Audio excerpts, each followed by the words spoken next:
बिस्मिल्लाहिर्रहमानिर्रहीम। अस्सलाम वालेकुम टू एवरीवन। कैसे हैं सब लोग? ठीक हैं?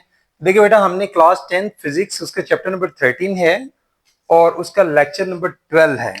तो इसमें आज हम बात करने जा रहे हैं some hazards of static electricity.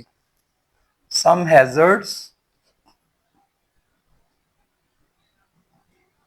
Hazards of static electricity.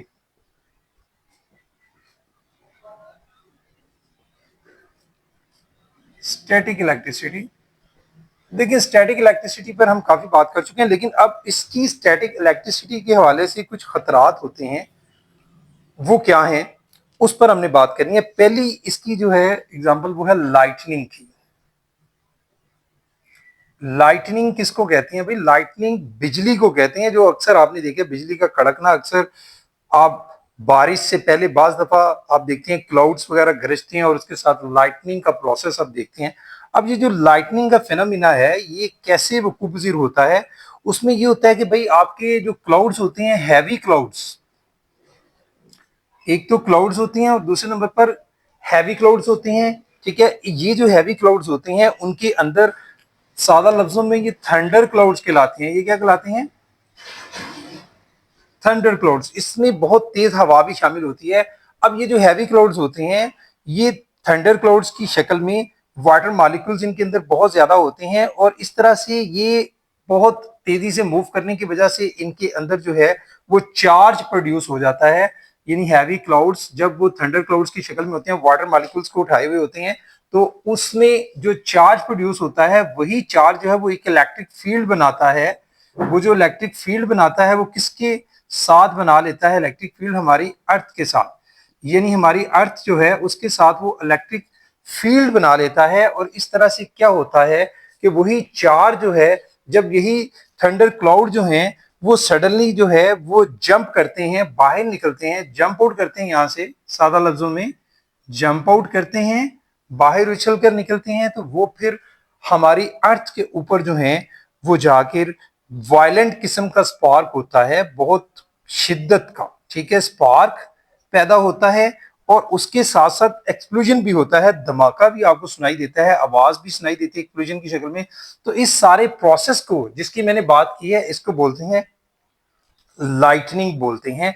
अब ये जो लाइटनिंग का प्रोसेस है ये आपको काफी ज्यादा जो है नुकसान दे सकता है। जैसे आपकी बिल्डिंग्स होती हैं, घर होते हैं, आप अगर खुद भी मूव कर रहे हैं और लाइटनिंग अगर इस तरह से आप पर स्पार्क कर जाती है तो आपको नुकसान दे सकती है, बाज दफा जानी नुकसान भी हो सकता है। अब इसको बचाने के लिए, इससे महफूज रहने के लिए जो है, इससे प्रिवेंट करने के लिए क्या किया जाता है कि जो बड़ी बड़ी बिल्डिंग्स होती हैं, मतलब सपोज ये बिल्डिंग है कोई, तो भाई जो बड़ी बड़ी बिल्डिंग्स होती हैं उन पर ये किया जाता है कि भाई यही जो लाइटनिंग का प्रोसेस होता है वहां पर कंडक्टर्स यूज किए जाते हैं। ये जो कंडक्टर्स होते हैं, कंडक्टर्स, अब ये कंडक्टर्स यानी वायर्स की शक्ल में होते हैं, उन कंडक्टर्स को आगे जो है वो अटैच कर दिया जाता है ग्राउंड के साथ। अब होता क्या है कि अगर बहुत ज्यादा इलेक्ट्रिसिटी जो है जब इनका स्पार्क होता है बिल्डिंग्स पर पड़ता है, तो ये कंडक्टर्स जो होते हैं वो उस इलेक्ट्रिसिटी को अपने अंदर कंडक्ट कर लेते हैं, स्टोर कर लेते हैं। और अर्थ, जैसे हम लोग जो है अर्थ वायर भी लगाते हैं घरों में, वो सीधी ग्राउंड होती है, तो वो सारी की सारी जो है वो ग्राउंड में एक्स्ट्रा जितनी भी यहाँ पर इलेक्ट्रिसिटी का खतरात हो सकते हैं, नुकसान हो सकते हैं, वो सारी की सारी ग्राउंड हो जाती है और इस तरह से हम इसको सेफ रख सकते हैं। बिल्डिंग्स को मतलब आप डैमेज होने से बचा सकते हैं। ये वो प्रोसेस था जिससे, या फिर हम कम से कम मिनिमाइज कर सकते हैं। हो सकता है बाज दफा वो एकदम से सडन से उसका जो स्पार्क है वो बहुत बड़ा हो, एक्सप्लोजन बड़ा हो, तो लेकिन फिर भी किसी हद तक इससे हम लोग डैमेजिंग को से प्रिवेंट भी कर सकते हैं और उसको कंट्रोल भी कर सकते हैं या कम से कम मिनिमाइज कर सकते हैं। एक तो ये था हमारा टॉपिक। दूसरा टॉपिक है हमारा आज का, वो है फायर्स और एक्सप्लोजन। उस पर बात कर लेते हैं।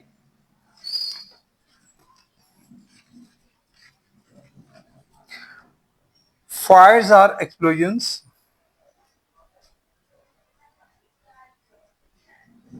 जी, इसमें क्या होता है? इसमें आपने देखा है कि बाज दफा आपकी जो गाड़ियां वगैरह होती हैं, मोस्ट ऑफ द टाइम आप देखें जैसे रेसिंग कार्स वगैरह होती हैं, उनकी जो मूवमेंट होती है वो एयर के अंदर बहुत स्पीड में मूव करती हैं। उससे क्या होता है कि वो एयर रेजिस्टेंस की वजह से इलेक्ट्रो इलेक्ट्रिसिटी जो है, स्टैटिक इलेक्ट्रिसिटी प्रोड्यूस होती है उसमें भी बहुत ज्यादा। वो जो स्टैटिक इलेक्ट्रिसिटी होती है उसकी अगर अटैचमेंट जो है हमारी, उसकी जो फ्रिक्शन है गाड़ी की बॉडी की, अगर जो गैसोलीन है, गैसोलीन जो यूज करते हैं, पेट्रोल जो गाड़ियों में यूज किया जाता है, अगर वो इसके साथ वो उसको स्पार्क करती है तो काफी ज्यादा नुकसान हो सकता है। आपकी गाड़ी जो है वो जल सकती है, जो उसका इंजन होता है वो तबाह हो सकता है। ठीक है, तो उस शक्ल में भी हम लोग जो है, ये जो स्टैटिक इलेक्ट्रिसिटी ही है वो हम लोग जो है, बाज दफा हम लोग उसको गाड़ी से बाहर निकल रहे होते हैं, बाज दफा एकदम से गाड़ी बहुत स्पीड में है, तो उस वो गाड़ी की जो बॉडी होती है वो चार्ज होती है, जैसे मैंने बताया कि मूव होने की वजह से, फ्रिक्शन की वजह से, तो या फिर उससे हम बाज वक्त क्लॉथ रिमूव कर रहे होते हैं, तो इस शक्ल में वो एकदम से जो है वो इलेक्ट्रिक जो स्टैटिक इलेक्ट्रिसिटी है वो हमें डेंजर हमारे लिए बन सकती है, खतरा बन सकती है। तो इसलिए हमें तब जो है कोशिश करनी चाहिए कि हम लोग जो है उससे थोड़ा सा महफूज रहें। ठीक है, और गाड़ी को कुछ देर जो है वो मतलब खड़ा रहने दें, फौरी फौरी हम लोग जो है वो गाड़ी से जो है जब गेट आउट होते हैं तो वो हम लोग उससे जरा बचें, थोड़ा सा टाइम दें। जो चार्ज, जाहिर है ये चार्ज जो होता है, हमने पहले भी बात की थी, जो इलेक्ट्रोस्टैटिक चार्ज जो प्रोड्यूस हो जाता है ये टेम्परेरीली होता है, मतलब परमानेंट नहीं होता। लेकिन अगर हम लोग जो है इसको थोड़ा सा टाइम दे देंगे, आहिस्ता आहिस्ता वो जो है वो किसी हद तक रिमूव हो जाता है।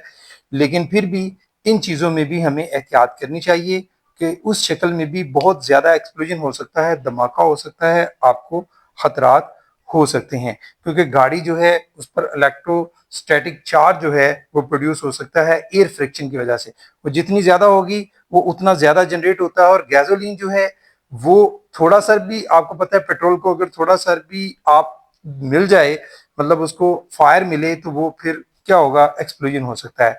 तो आपको इससे भी एहतियात करने की जरूरत होती है। भाई आज के लिए इतना ही है। इंशाल्लाह नेक्स्ट जो मेरा लेक्चर होगा उसमें हम लोग इसकी एक्सरसाइज की तरफ जाएंगे, मल्टीपल चॉइस और इसके एक्सरसाइज क्वेश्चंस की तरफ जाएंगे। तो आपने इन टॉपिक्स को, ये जो टॉपिक थे ये बेटा ये इंपॉर्टेंट टॉपिक्स हैं, ये पूछे जा सकते हैं आप लोगों से। इनको अच्छे से अंडरस्टैंडिंग के साथ इनको समझ के लर्न कीजिएगा। तो थैंक यू वेरी मच। अस्सलाम वालेकुम।